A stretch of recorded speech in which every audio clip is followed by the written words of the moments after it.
Hello, I am Reverend Irene Smith, and I'd like to welcome you to Generationally Speaking.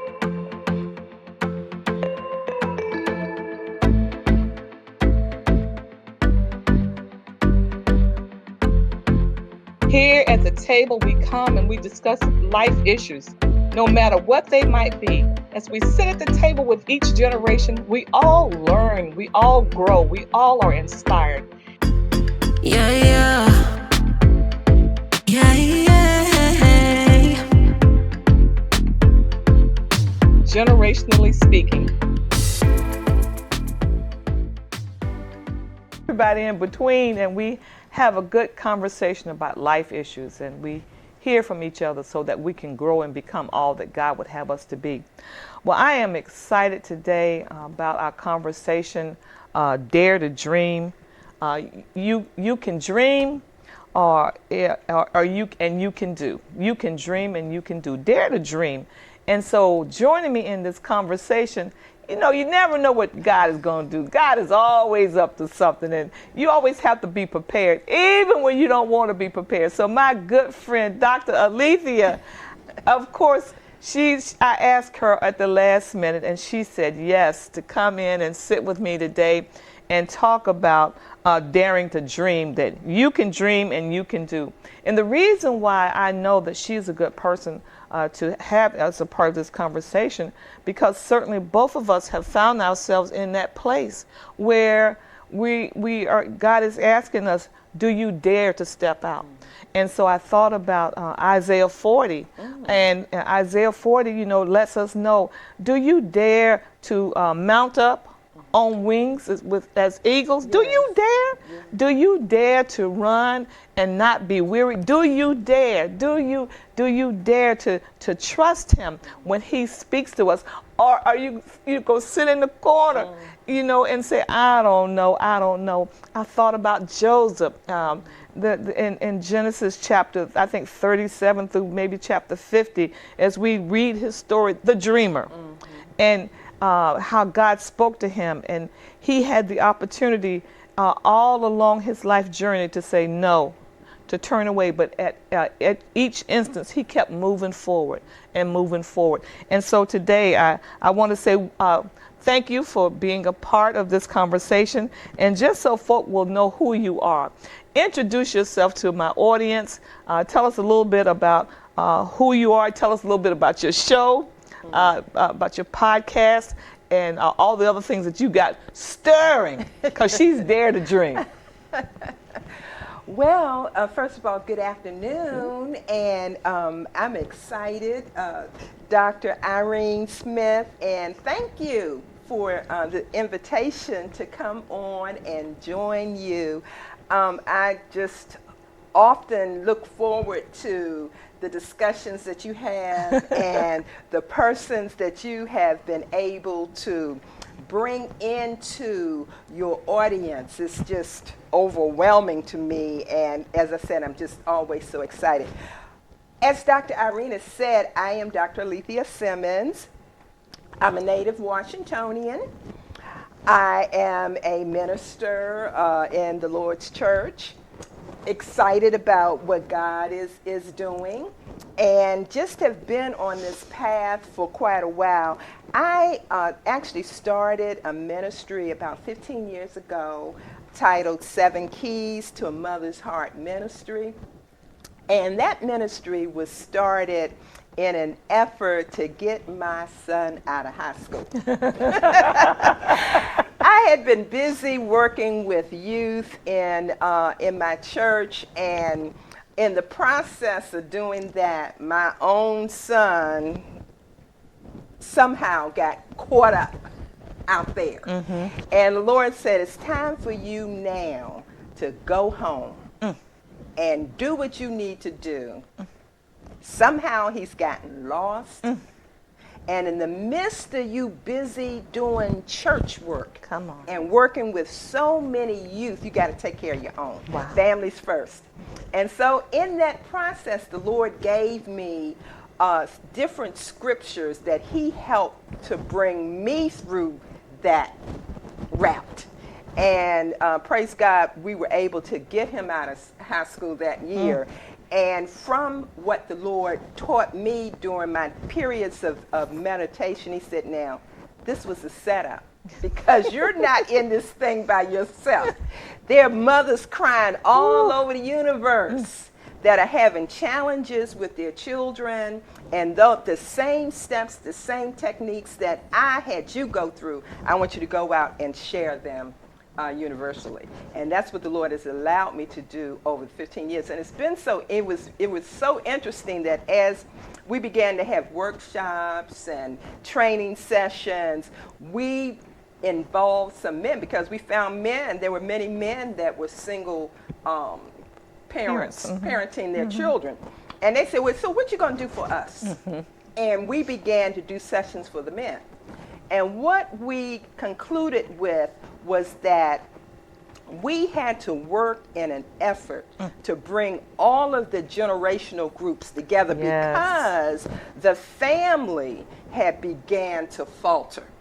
And these skills that you've been employing with the mothers, with the fathers, now you've got to employ them with the children in an effort to bring them back in this unified body of the family. And we do that one by one. And we're working generationally speaking. It's all about the generations. And what we found was that young folks have the energy. We've got the wisdom.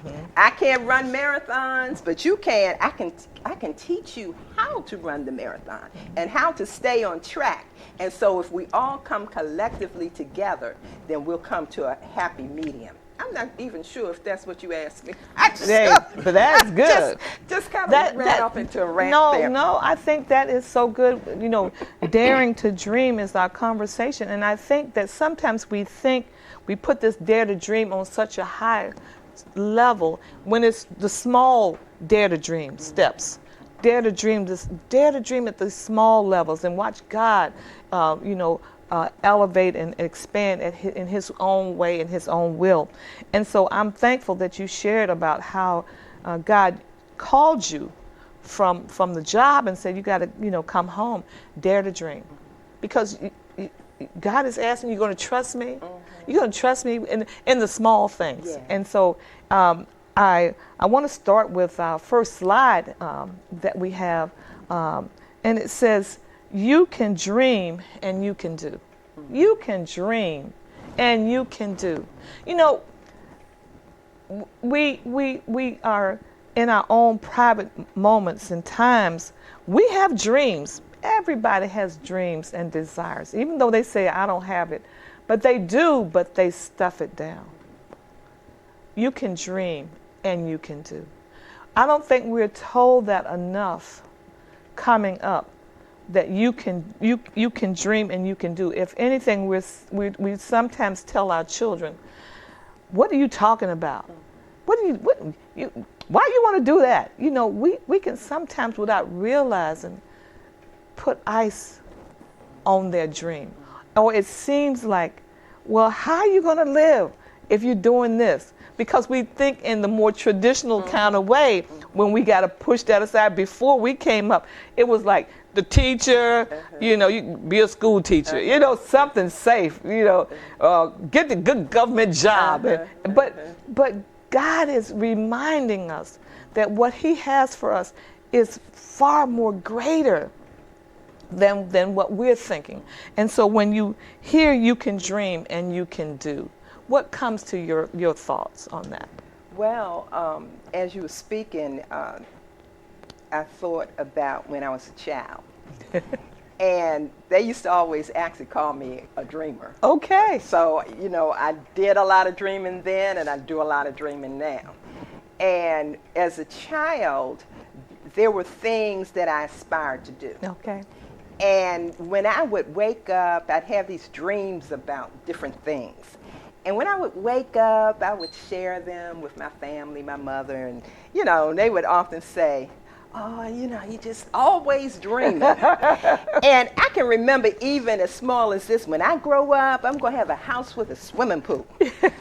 And I remember one of my neighbors, a girlfriend, said, and the rest of the crew, girlfriends were kind of laughing at me. But this one girl said, you know what, I believe you're going to do that. And I'm thinking we were probably about 9 years old at that point. But I often reflect back to what that one person said. And when you have a dream, I found that sometimes you're in this thing by yourself because nobody else sees it but you. But all it takes sometimes is one person to confirm your dreams and your thoughts that will help to push you into whatever's necessary to reach your goals and your aims and all of this. And I think that even when you speak of the term dream, it correlates with faith. Because faith is the substance of things hoped for and the evidence of things not seen. And often dreams you only see in your mindset. You don't see the physical manifestation of it. So it takes a person to have that tenacity, if you will, to sometimes just take that one step, or to see other persons that are doing the same thing or have done the same thing to kind of move you on into, that area or whatever. And then as your dreams begin to actually manifest, even if they're in such a small, it helps you to move on towards something bigger. And can I say something about this swimming pool? Sure. That the first home we purchased, guess what? Had a swimming pool. Had a swimming pool. We see now the proliferation of the growth of people doing vision boards now. And vision boards, we see people putting their dreams on this board of and putting it out there of what they have internal that they want to do. And now we see even, it used to be like more adults, but now we see even younger people having vision board parties, forecasting what they would like to do, the dreams, that what they'd like to pursue. And so it's good you can dream, and it's good to know that you can do. That Nike said, just do it. Just do it. And that puts me to my next slide of just do it. That on the next slide, we have to say to ourselves, what does this glass look like? And if you give me that glass, so this glass right here. Thank you. So we look at this glass, and then we put water in it. Our perspective is going to determine how we view this glass. Our perspective is going to say whether or not we view this glass as half full or half empty. Both of us can look at this glass. All of us can look at this glass, and we'll each have a perspective about how we view it. And that perspective comes from our past history. It comes from how we've been treated, what we've been told, as to whether or not it's half full or half empty. If your perspective is nothing ever good happens to me, then this glass is always half empty. If this glass is, if you say, I can't do this because someone put inside of you that you don't have the ability to do it or accomplish it, then this glass will always look half empty. But along the way, that's why we went to Sunday school, and that's why we went to church. That's why it was so foundational. That's why we had these aunties and uncles who would say, baby, you can do it. You always had that favorite person who would tell you about how you could succeed in life, and you would be like, oh, you like seeing them because they would make you beam. They would tell you about the capability, what you had, the ability that you had, and they said, baby, you're gonna do great things. I'm so proud of you. When you hear that, then this glass begins to look half full, and it's all about perspective. And so when we look around in the world that we are today, we have to ask ourselves, what are parents seeing? And you brought it up. What are parents seeing when they've done the best that they think that they could for their children and their children are running wild? What do they see when they see their children? Do they see half empty glasses? Oh, my child they ain't never gonna change. I've done everything I can for that child and they still out here running the street. They're seeing half empty. And you know, the power of life and death is in the tongue. And so we have to be careful about what we're speaking over our children and even with ourselves. And when somebody says, oh, you know, you can write that book. And you're saying to yourself, I can't write. And the Lord keeps saying, yes, you can. Yes, you can. And when the Lord says, you know, go out there and I want you to start this business even after you've retired. Because I know you're out there and you're thinking, I'm retired now, Reverend Smith. I ain't doing nothing. But the Lord keeps pulling you and saying, no, I'm not finished with you yet. Because what you're seeing is your glass. It's half empty. Because you don't think that there's anything left in you. But God says, oh yeah, this glass is half full. And if you trust me, I'm going to pour into you. And when I pour into you at any age, it's going to spill over. But so we have to ask ourselves, what makes us see these things as what keeps us from pursuing our dream and what keeps us from dreaming? And what I've found out is our perspective and our history. Our perspective and our history. And as we look at ourselves as a nation of people, what do we see? We see what is put in front of us day in and day out. Violence. You know, we see what's put in front of us. It seems like everything is going to hell in a handbasket. We see our children, it seems like they're just killing each other. But that's a half empty glass. The half full glass says to us, but have I looked at the number of young people who are in college?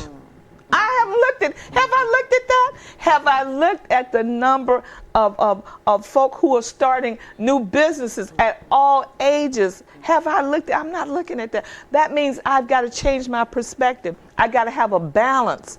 Yes, these things are happening, but I need to have a balance so that my perspective is always a half full glass. Do I dare to dream? Yes, I do. And can I accomplish it? Yes, I can. And my history is what have I experienced in my life? Because my life tells me, my history will sometimes say, your mama didn't do it and you ain't gonna do it. Your father wasn't this and you know. No. That's looking at that glass as half empty. But I choose to look at that glass as half full. Yes, my mother experienced this, but I understand it now as an adult. I don't come from the best neighborhood, but that doesn't stop my success because my success is out there. I've just got to pursue it. I've just got to go after it. Education in America is free. Elementary and high school, I just got to go after it. College is possible. I just got to go after it. I just got to pursue it. But it's all in our perspective and our history. And we have to be careful about that. That we put it all in proper balance. Your thoughts on perspective and history that keeps us from pursuing our dreams. Well, one of the things, even as you were speaking, I was thinking about, and I think it's a constant struggle within us. And I know that I even struggle in certain areas about aspirations that I have presently or aspirations that I've had in the past, because so many things come into place. For instance, it can be your health. All of a sudden you get sick. And you go through that journey as it relates to your health and just trying to come back and never really thinking, because you don't really physically feel like it. But the struggle that you have going through that journey and coming back to a point where you physically feel like you are capable of continuing whatever your aspirations are, or maybe even starting new ventures. And then another thing, and I'm sharing things that I have been confronted with, is age. Yeah. And a number, and how society looks at and perceives one age and what they're capable of doing. And so when numbers hit your mind, it's a struggle. Should I be preparing to retire everything? You know, I still have aspirations and dreams that I want to achieve, but do I now put them on the back burner and maybe they're not yet for me? And so a lot of the struggle is internally. And so when we're able to overcome some of the internal battles that we have, and God, I have found, will put people in your path or allow you to experience some things through people who have overcome some of the same challenges that you may be experiencing at a different time, which will then give you an insight. Oh, well, Reverend Irene is doing such and such. And I know that she experienced something that I did. I can do this thing. And so God, I believe, will purposely allow you to encounter folks or encounter different opportunities that you see out there, which will then give you that spunk, that energy, that motivation that you need in order to complete whatever assignment it is, the dream that the Lord has, because it's God's dream. It's not our own dream. It's the plans. God speaks of the plans that he gives us. And if we're still here on this earth, guess what? Our assignment is not over. Look, God, oftentimes I say, this is your thing. You know my age, you know how I feel, you know my circumstances, you know what's going on in my family right now. You make it happen. Right. And God, when we avail ourselves, guess what? He will do just that. You know, where you were talking, I thought about the Spirit brought two people to mind. One was, I read a book Friday morning, and it was written by two people, and the person was dying, and they knew they were dying. And they took the time, this person came to, it was Tuesday mornings. The person came to visit them every Tuesday morning. And they he had them to chronicle their time together on Tuesdays. As he's transitioning, he's leaving, he left for us a journal to read of his thoughts, of what he was facing day to day. And every Tuesday they would come together and he would share, you know, all that he was experiencing, going through, but he was going through it not with trepidation. And I thought, the second person I thought about was Georgia O'Keeffe. At 81 years old, she became a well-known painter at 81. So I do think that we have to be careful about numbers. I think also that when we retire from one position that maybe we held to make sure the house note was paid, the rent was paid, these things were taken care of. Now we're at another stage where God is saying, but I have space for you. I still, that what I put inside of you, I still want to bring it forward, even at this age. So I think you're right, we have to push away age. And then I say to the younger people, those who are, I love the ones who are still in high school, who have this drive, this tenacity to start a business, even elementary, middle school. Go ahead and start that business. And those who are around them, you know, promote them. And even when it can be very small, but promote that. I remember my son in high school, he started a little business. And we didn't know it was a business, but he started a business. And on Sundays, we would always have to take him to the drugstore, CVS. And he would go in and buy this big bag of lollipops, couple of bags of lollipops. What are you doing with these lollipops? Well, we found out he was selling them in school to his classmates. At near the end of the period, when they was getting a little low, he gave them a sugar bounce. Yeah. And I was like, oh my goodness. And then my grandson, he bought all these these series books. Now this is just recent now. And he was like 4th grade. He's in 6th grade now. He was renting the books out. I never heard of such. He was renting the books out for $1. I love it. I love $1 to his classmates. Oh my He was like the library, Oh but he my was it was for lease. Oh my goodness. And he Wow. was lease. And I said, well, they pay you $1? He said, yeah, they pay me $1. I said, well, how long do they keep the books? He said, well, they can keep the books for about 3 days. It only takes them about 3 days to read the book. I was like, oh my goodness, God. I love it. And I said, well, how do you make sure you get your book back? He said, well, my name is in the book. Oh wow. So,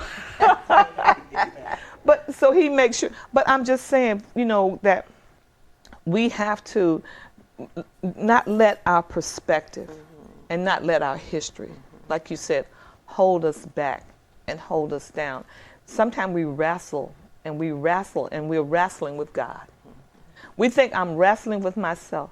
You're not wrestling with yourself. You're wrestling with the Holy Spirit, who's trying to push you.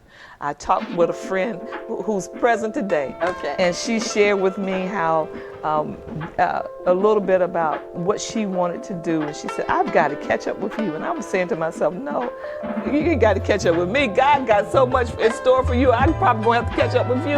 And as she began to share, and I said, oh my goodness, that's a book right there. And so excellent instructor.